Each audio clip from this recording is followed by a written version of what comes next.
Nebraska, just give us your thoughts on them. What really stands out about them? Well, obviously they got one of the best defenses in the country. They've just continued to build on their scheme and the details of it, and they've been able to get a lot of experienced guys out of the portal. They have good size along their front line. Bryce Williams is averaging 20, has a lot of experience, very good player.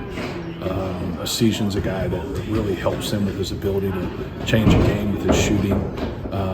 Juwan Gary's experience to play the 3 and the 4 allows a lot of versatility. He's a good two-way player. Good guys along their front line, new guys.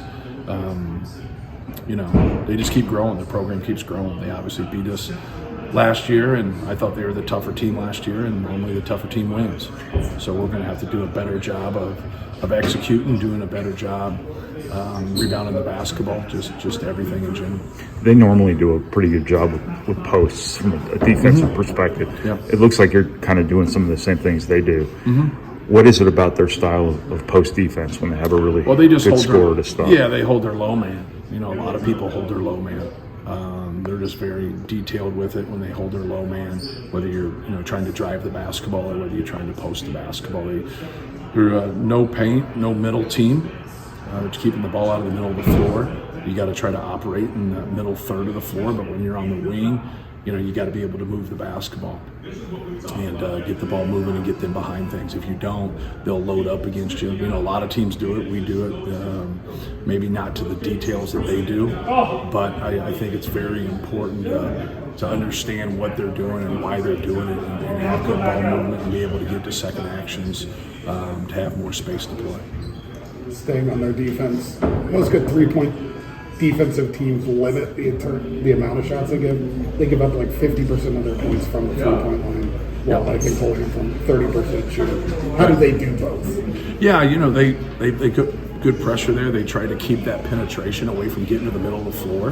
They try to keep it on the side and then make it hard for you. That's why you'll see a lot of skips be open. That's why you'll see a lot of people, when they do go inside, if they know what they're doing, they get a lot of cutting action. They get a lot of different people that are coming in there. Because if you don't, you just end up on the perimeter taking tough shots.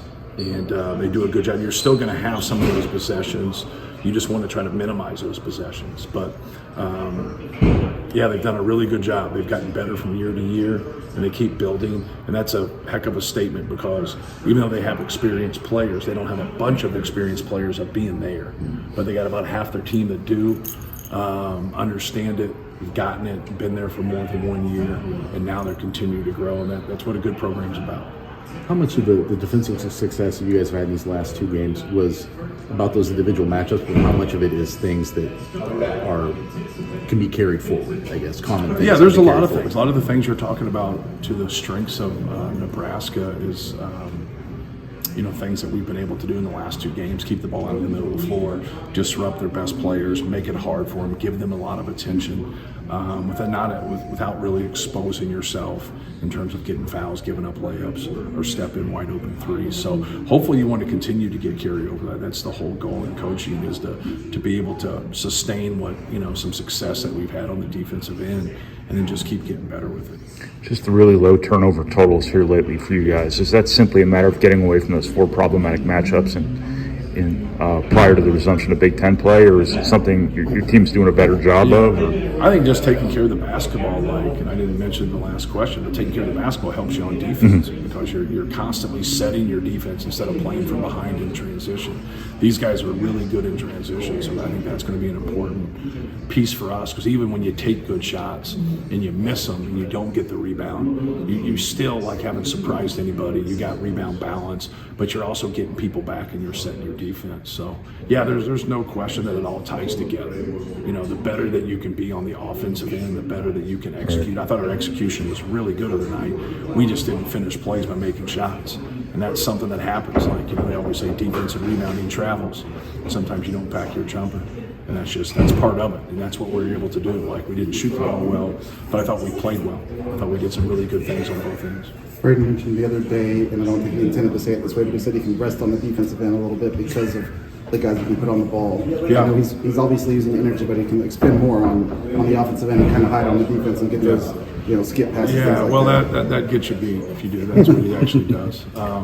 So, like defensively, you got to be aware. You got to be, you got to understand what's going on, no matter if you got a key matchup or not, because team defense is so important. How is he kind of? What's that? How does he kind of find value? And he gets hidden a little bit, and then he's able to get steals where people think he's not there. Things Yeah, like that. that's what's important because he's got such good instincts, but his instincts can't take over if he's not in the right position. So just getting guys in the right position, knowing what's going on, knowing what they're trying to do, then if he sees a weakness or sees them get loose with the ball, being aggressive.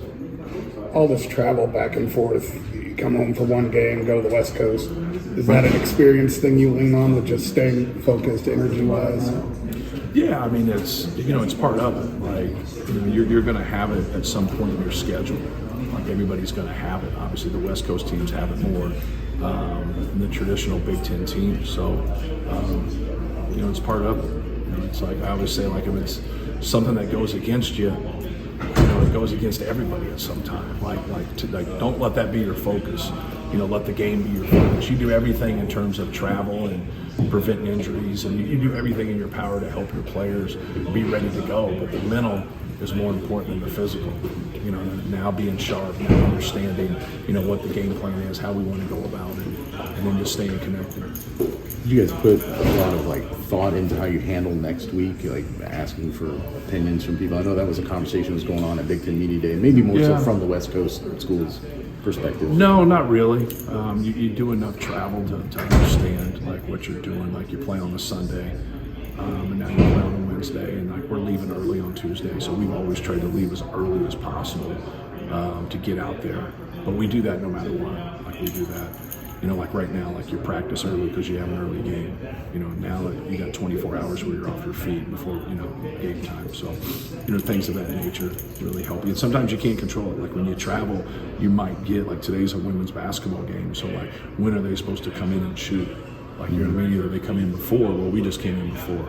So they got to come in really early or they got to come in after the game. And so they'll come in after the game. Like Northwestern came here, now they got a really early game. You can go really early in the morning, which a lot of people don't like to go that early, or you could go the night before. Some people like to just show up and play too. It's routine. I like to get in there at least once. But there's times there's concerts or women's games or whatever it might be to where you can't.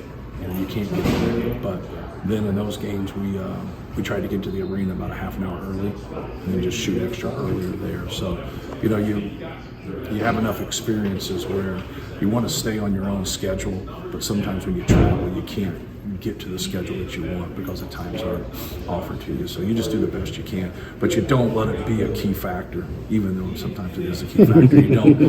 I don't talk about it that way. I talk about your effort. I just talk about, going into it with a clear mind and understanding things. I don't sit there and say, well, we traveled and so it's okay if we lose. No, it's not okay if we lose. Overcome it. Be mentally tougher than that. Is there a common theme in Trey's struggles from the line? I know he had a couple late the other day, but up until then, it's... No, he just has to come set, in my opinion, just come set and get in this rhythm and do the same thing. Don't mix up what you're doing. Don't have that mental gymnastics. And everybody has that mental gymnastics when they miss a couple shots. Everybody has a slump. Everybody has different things. So, even the great ones that can shoot the basketball go through a little bit there. They always go back to their routine. They always go back to doing the same thing that they do before and shoot. If you're making a mistake and you're changing things right there, you're going to struggle. You're going to struggle. You got to stick with your routine. You got to stick with what you do.